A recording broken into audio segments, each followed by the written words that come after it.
Assalamualaikum warahmatullahi wabarakatuh. Salam guru penggerak. Hai, perkenalkan, nama saya Ibu Suwarti SPD, calon guru penggerak angkatan 10. Saya berasal dari SDN 003 Gunung Tabur, Provinsi Kalimantan Timur.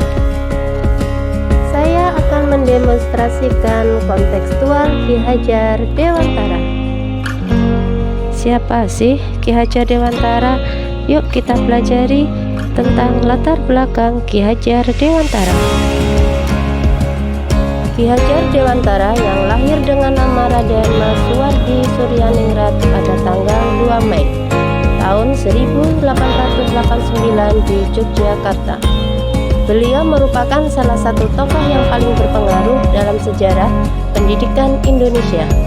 Beliau juga dikenal dengan nama pena Ki Hajar Dewantara, yang merupakan gabungan dari panggilan Ki yang menghormati orang bijak, Hajar yang bermakna berani, serta Dewantara yang merupakan nama dari desa kelahirannya. Pembelajaran artinya menuntun. Tujuan dari pendidikan adalah menuntun secara kodrat yang ada pada anak-anak agar mencapai keselamatan dan kebahagiaan yang setinggi-tingginya, baik sebagai manusia maupun sebagai masyarakat.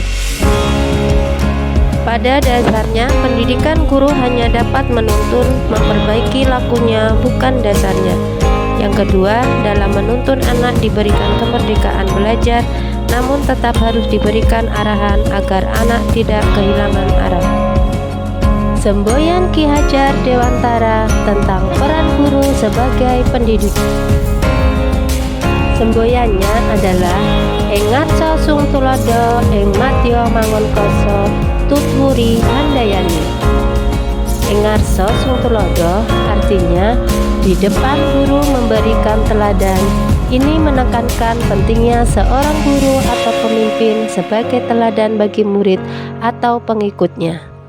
Contohnya, seorang guru harus menjadi contoh yang baik bagi muridnya dalam hal disiplin, etika, dan kerja keras. Ing madya mangun karsa artinya di tengah guru mendorong semangat. Ini menekankan peran guru atau pemimpin dalam memotivasi dan mendorong orang-orang di sekitarnya untuk meraih prestasi dan berkembang. Contohnya, seorang guru tidak hanya memberikan materi pelajaran, tetapi juga menginspirasi muridnya untuk mengembangkan potensi mereka, mendukung mereka dalam meraih tujuan akademik dan non-akademik. Tutwuri handayani artinya di belakang memberikan dukungan. Ini menekankan bahwa seorang guru atau pemimpin harus memberikan dukungan, bimbingan, dan perhatian kepada muridnya. Contohnya, seorang guru harus siap memberikan bantuan tambahan atau bimbingan kepada murid yang mengalami kesulitan dalam memahami materi pelajaran. Pendidikan harus sesuai dengan kodrat alam dan zaman, mengacu pada prinsip bahwa pendidikan harus beradaptasi dengan fitrah manusia serta tuntunan dan perkembangan zaman. Ini berarti bahwa yang pertama, kodrat alam. Pendidikan harus memperhatikan karakteristik alami manusia seperti potensi, kebutuhan, dan kecenderungan manusia untuk belajar dan berkembang. Yang kedua, zaman. Pendidikan harus relevan dengan perkembangan zaman dan teknologi. Ini mencakup penggunaan teknologi modern dalam proses pembelajaran serta penyesuaian kurikulum untuk mengatasi tantangan dan peluang yang muncul dalam masyarakat yang berubah dengan cepat. Pendidikan yang berpihak kepada murid.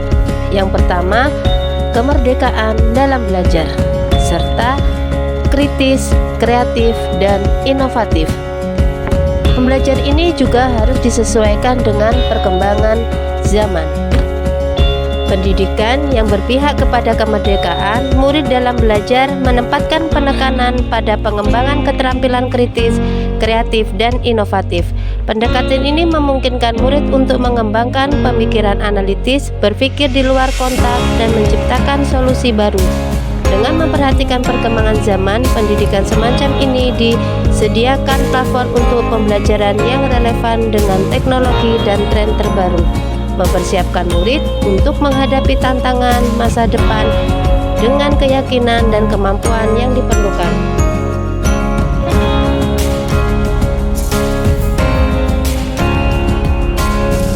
Model pembelajaran dengan pendekatan teacher center adalah pendekatan di mana peran utama dan fokus pembelajaran terletak pada guru.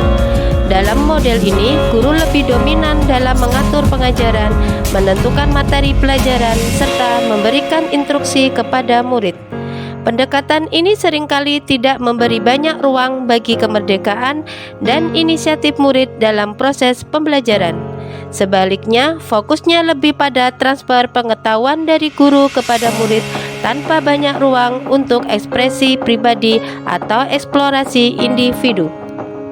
Hambatan-hambatan yang kita alami adalah yang pertama, kurangnya minat anak dalam belajar serta motivasi siswa dalam melaksanakan program-program sekolah. Yang kedua, dari pihak guru, kurangnya pengetahuan guru dalam memahami pemikiran Ki Hajar Dewantara, yaitu pendidikan yang berpusat pada murid. Kemudian di sini ada solusinya. Adapun solusinya, yang pertama, menggunakan metode pembelajaran yang bervariatif sehingga siswa lebih bersemangat dan antusias dalam belajar. Sedangkan untuk guru bisa mengikuti pelatihan seperti workshop, seminar, dan lain-lain yang dapat mengembangkan pemahaman pendidikan yang berpusat pada siswa. Di sini saya akan menunjukkan contoh penerapan pemikiran Ki Hajar Dewantara dalam pembelajaran di sekolah. Siswa bisa berpikir kritis. Penggunaan teknologi dalam sistem pembelajaran. Lingkungan sebagai sumber belajar. Menuntun mandiri dan kreatif. Akhir kata, berikanlah pendidikan kepada anak-anakmu sehingga mereka akan memiliki sayap untuk terbang, akar untuk kembali, dan alasan untuk tinggal. Demikian demonstrasi yang saya sampaikan. Salam guru penggerak, tergerak, bergerak, menggerakkan. Wassalamualaikum warahmatullahi wabarakatuh.